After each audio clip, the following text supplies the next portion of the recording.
nuvem. Tu está preparado para fazer tudo, abertura e tudo, né, Silva? Isso? Sim, sim. Tem o texto ali, daí tu vê como é que tu faz. Vou mandar ao vivo, então. E daí eu sento ali para mim assistir também, que é o meu momento de refazimento também. Daí, quando tu faz a prece, eu faço a irradiação, que é o passe, e a fluidificação, tá? No final.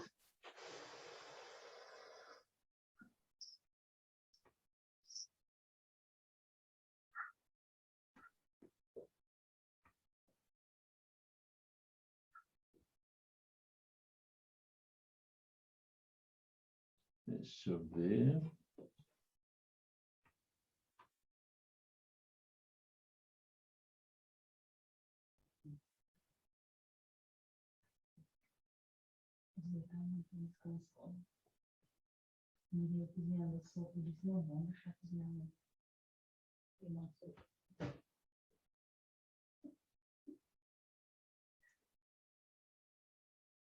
Pode começar, Silva, porque não está abrindo aqui, mas daí qualquer coisa a gravação eu coloco no ar.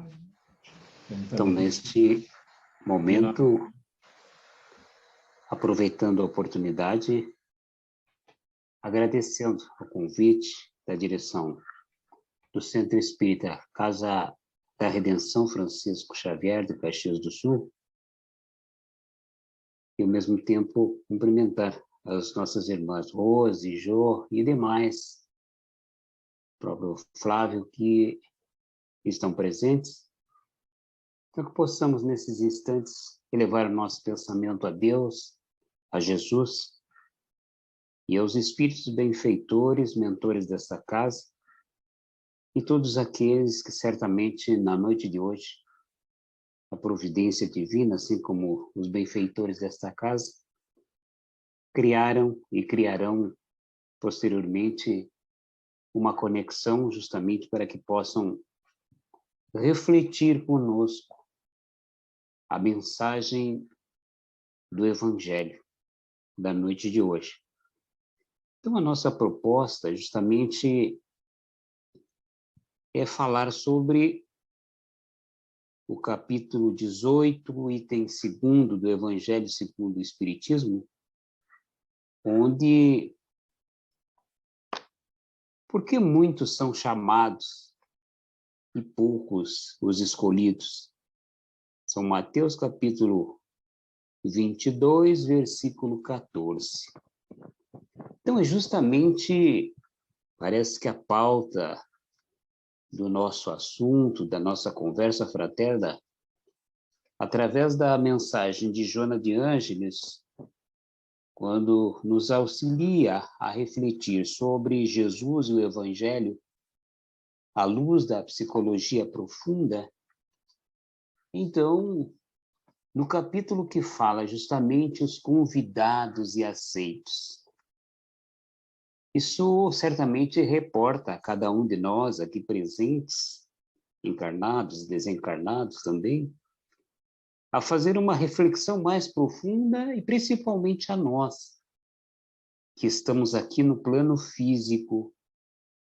Então, diz a benfeitora que toda a mensagem de Jesus é um confronto com a existente no mundo, quer dizer, então nós estamos caminhando contra a mão da direção, e que justamente aquilo que preliminarmente, antes de começarmos a reunião, já tinha um pequeno bate-papo a respeito dessa questão relativa que no mundo físico, muitas vezes a gente quer o destaque, quer os lugares onde possa ter a projeção, e a mensagem de Jesus nos traz um subjetivismo que é o objetivo real, porque se assenta nos parâmetros da lógica que fogem ao imediatismo.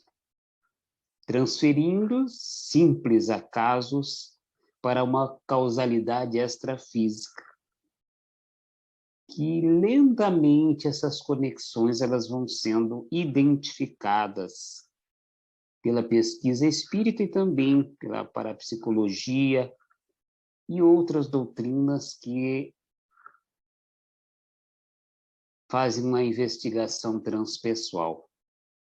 Então, é justo que a psicologia, no momento, já detecta, nos diz a benfeitora, pouco a pouco, essas conexões cujas causas fogem o plano apenas subjetivista, porque são fundamentadas em realidades legítimas fora dos sentidos objetivos. E que esta sincronização, embora elucide determinados fenômenos, não abarca toda a gama de conexão que facultam a sua ocorrência. Isso porque o ser espiritual é que governa os acontecimentos que tem campo no mundo físico, rico de fenômenos que, não obstante, são só aparentes. Então, partindo ainda para uma análise da questão da energia, de suas várias nuances, né, que se apresentam para todos nós. De expressão constatam-se efeitos múltiplos, que aparentemente seriam o resultado de uma causalidade. Ao comprimir-se, por exemplo, um botão e abrir um espaço fechado, ou emitir-se uma onda que, embora invisível, conecta com segurança a antena de um satélite enviando mensagens visuais e auditivas, portadora de força peculiar para agir com exatidão conforme a intensidade de que se revista. Há uma observação, diz a benfeitora, menos cuidadosa. Esse fenômeno parecia causal, desde que não se pudesse repetir tantas vezes quantas as desejadas. Então, graças às percepções anímicas e mediúnicas desveladas e estudadas com critérios pelo Espiritismo, esses fenômenos repetem-se com as mesmas características, variando de conteúdo em razão da diversidade dos agentes que os acionam. Assim, o discurso de Jesus é sempre portador de conteúdo subjetivo, que não se adapta à visão do modus operandi, da forma como vivemos da sociedade, do seu e dos tempos futuros, estabelecida sobre as bases da percepção sensorial, do lógico, racional, imediato, do concreto e do comum. Os primeiros, as convenções sociais, são sempre aqueles que se esforçam, que triunfam, que conseguem romper as barreiras impeditivas do desenvolvimento convencional, granjando fama e recebendo honrarias. Os primeiros, vejamos. Os últimos são os desqualificados, os fracos, os incapazes de se sobreporem às próprias deficiências, o valor moral e suas manifestações de dignidade de caráter. Somente se poderá entender que os últimos são os primeiros quando analise outra proposta não menos perturbadora do seu convite, informando que a porta estreita, vejamos aí, aquela que conduz à salvação, a libertação dos atavismos perniciosos e dos vícios, enquanto a do mundo é larga, prazerosa, de resposta imediata, porque totalmente aberta às sensações que se fazem insaciáveis, portanto profundamente desgastantes, não compensadoras. A eleição da porta estreita, aquela que é resultado da luta intrapsíquica em favor das virtudes e do equilíbrio, da sensatez, da perseverança nos ideais de enobrecimento, faculta que o candidato permaneça em último lugar na competitividade do mundo, a fim de ser o primeiro em espírito de paz, realizador do reino dos céus internamente, onde flui o bem-estar e tem dilatados os horizontes e as percepções extracorporais, corpóreas. Essas reflexões adaptam-se perfeitamente ao convite em torno de muitos são chamados e poucos os escolhidos, considerando-se que se trata de um investimento especial na conquista de si mesmo, no desvelamento do self, na superação dos caprichos egóicos. Em estudo convencional, todos os seres encontram-se convidados ao triunfo interior.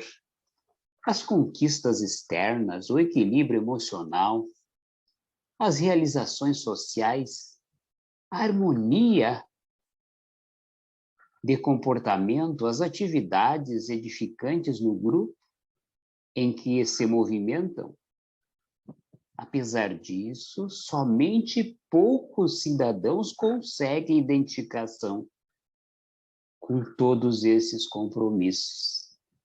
Não raro, se afadigam pelas posses, pelo conforto em detrimento da vida interior. Outros fogem do mundo e da sua convivência, perseguindo o silêncio da interiorização, aturdidos, no entanto, com as paisagens conflitivas do inconsciente e os desejos infrenes do prazer não experienciado. Esse labor levaria à conquista e à união do ânima com o ânimos, qual conseguiu Jesus. Por isso, mantendo-se sempre em sã conduta e saudável convivência com todos, sem qualquer tipo de tormento íntimo, nem desajustamentos emocionais, como pessoa e cidadão, inclusive recomendando que fosse pago o tributo a César, enquanto pregava e difundia o reino de Deus. Nunca permitiu o conflito dos dois mundos em litígio. Havia escolhido o melhor e, portanto, comportava-se de maneira equilibrada, nesse de menor significado, mas igualmente importante. Desse modo, alguém elege o reino de Deus, forma-se, transforma-se interiormente, intentando alcançar o objetivo que tem em mente. A esses pode aplicar-se o conceito de Jesus, porque muitos são chamados e poucos os escolhidos. Em uma análise psicológica profunda, o escolhido é aquele que consegue o triunfo sobre a inferioridade moral, entregando-se à fidelidade à opção realizada, que o compensa interiormente com a alegria do bem que esculpe nos sentimentos.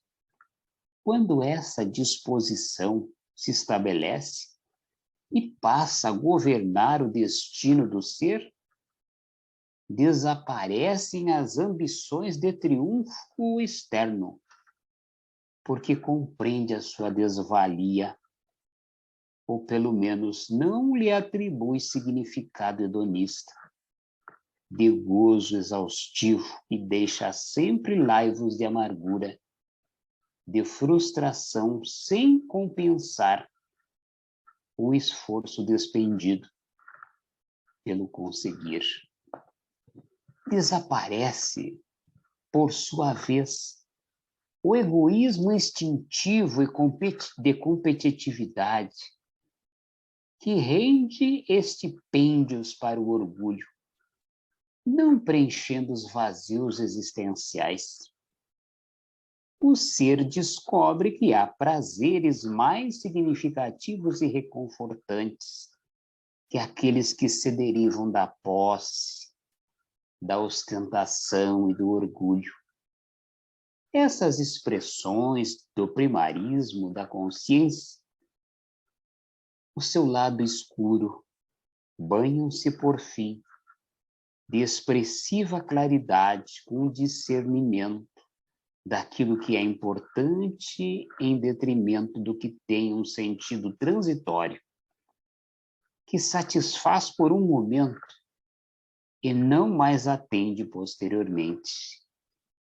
Essa é a grande luta da criatura humana, educada para esmagar, para vencer os outros, mesmo que sob os camartelos dos conflitos internos que aturdem e desagradam, levando-a ao desequilíbrio e à loucura. Em uma sociedade construída conforme os padrões de pensamento do homem Jesus, não vicejam as lutas pelos lugares proeminentes, porque aqueles que são portadores de hierarquia real, aquela que os distingue interiormente dos demais, sem os humilhar nem os ferir, não estão realmente interessados no destaque comunitário e nem na dominação das outras pessoas. Preocupam-se exclusivamente com a sua realidade de ser imortal, conscientes de que o descer da cortina é também de albar da madrugada perene. Em todos os cometimentos humanos, são muitos que se encontram convidados para as realizações nobilitantes. No entanto, vestidos pela sombra, facilmente se desinteressam de prosseguir por falta da resposta compensadora aos vazios do ego, que se preocupa com o entulhar-se de preocupações, de lutas pela conquista da primazia. Há convites por toda parte, e nem todos os indivíduos têm olhos para ver, nem ouvidos para ouvir, concitando-os à conquista de significados existenciais que os preencham de harmonia, direcionando os seus passos para rumos melhores, aqueles que não frustram, nem levam a desesperos dispensáveis. O ser humano se encontra na Terra envolto com batalhas iluminativas, cada vez mais severas, superadas aquelas que tinham a ver com a existência física e que remanescem nas guerras urbanas ou entre as nações, enfrenta as lutas no lar, no grupo social, no trabalho, mediante as quais adquire sabedoria e aprende a conquistar os antiplanos interiores. À medida que se robustece emocionalmente, mais desafiadores se tornam os combates, porque se transferem para o campo íntimo, onde permanecem as heranças do processo de evolução já conquistado. Mediante a identificação dos objetivos que deseja alcançar, auto-ilumina-se, recorrendo à oração, que é fonte inexaurível de energia, abastece-se e renova-se sem cessar, de modo a triunfar sobre as dificuldades que já não lhes obstaculizam o passo. Aqueles, portanto, que no mundo são tidos por ultrapassados, ingênuos, não credores de consideração mentirosa do convívio social doentio, são os últimos, apesar disso, perfeitamente integrados nos objetivos superiores da vida. Tornam-se os primeiros no reino dos céus. É indispensável considerar-se que no jogo das ilusões e na busca da realidade caracterizam-se os seres psicologicamente infantis e os amadurecidos, que optam pelo melhor e perene, que souberam eleger aquilo que lhes é mais importante em detrimento do convencional e aceito, imposto pelo convívio terrestre.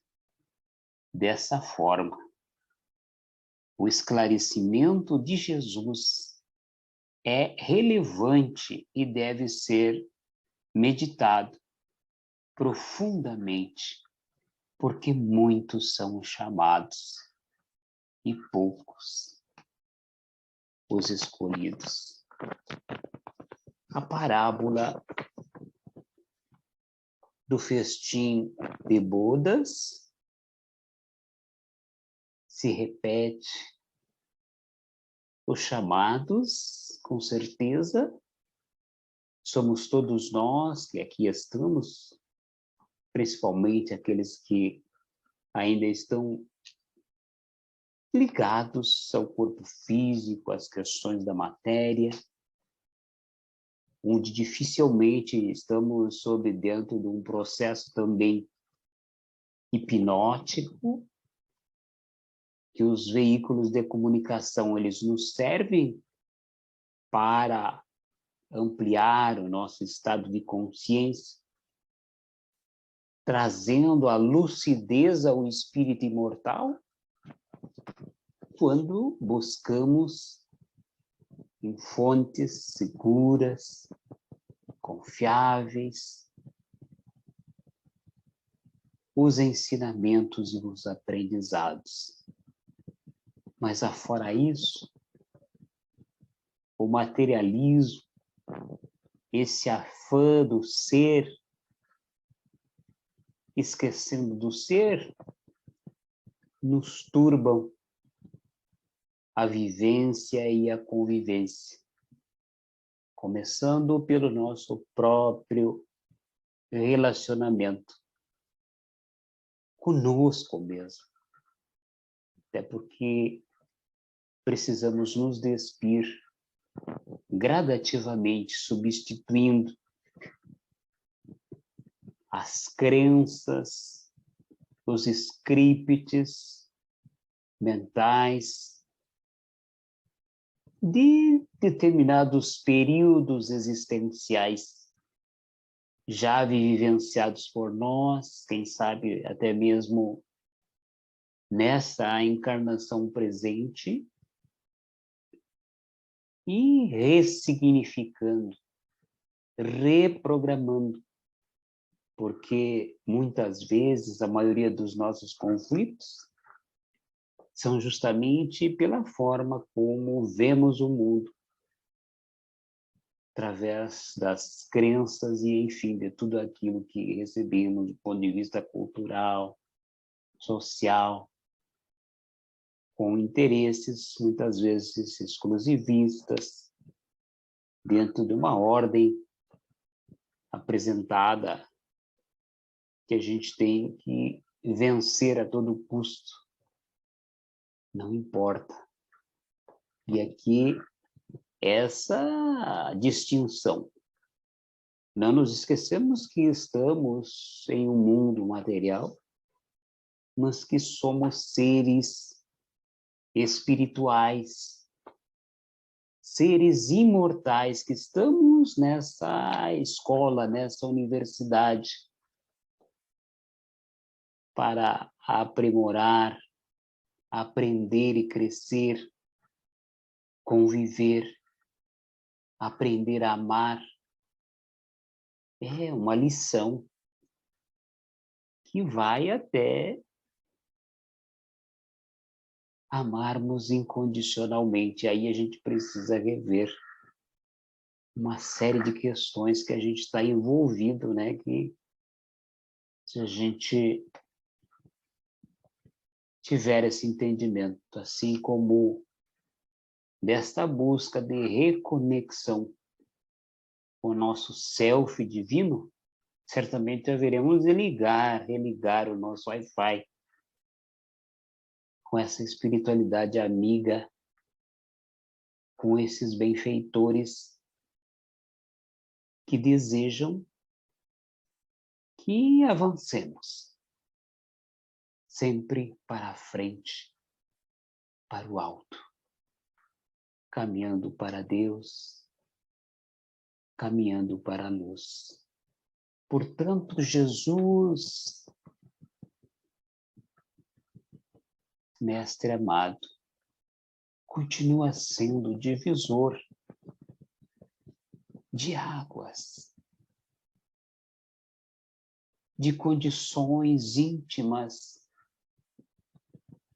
em nosso ser imortal, que na noite de hoje, com o auxílio da reflexão profunda,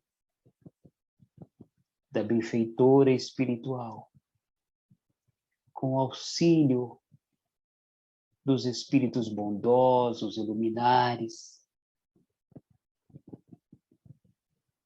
que estiverem nos fortalecendo, nos tutelando a caminhada, possamos, através de uma fé raciocinada, fortalecer o reino de Deus, que as sementes estão em nós, que as suas leis se tornam mais claras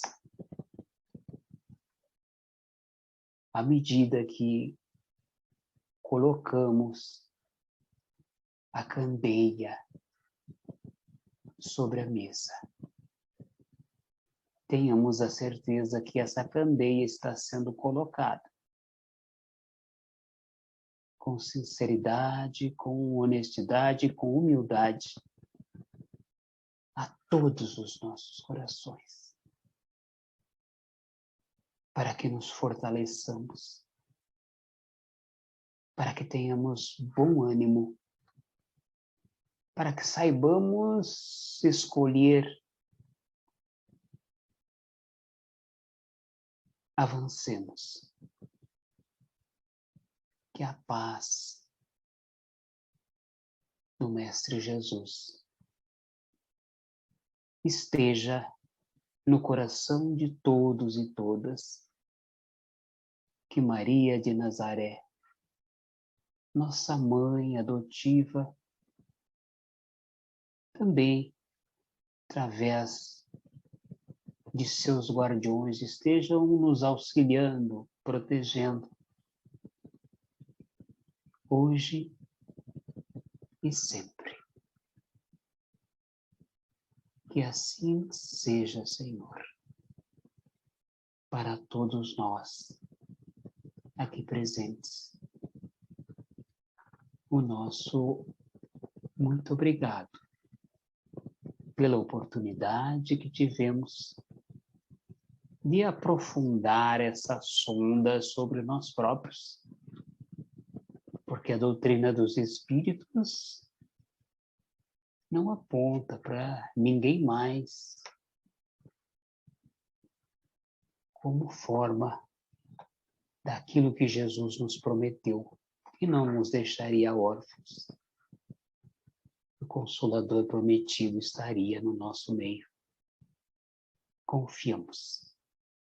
Sigamos em frente. Que assim seja.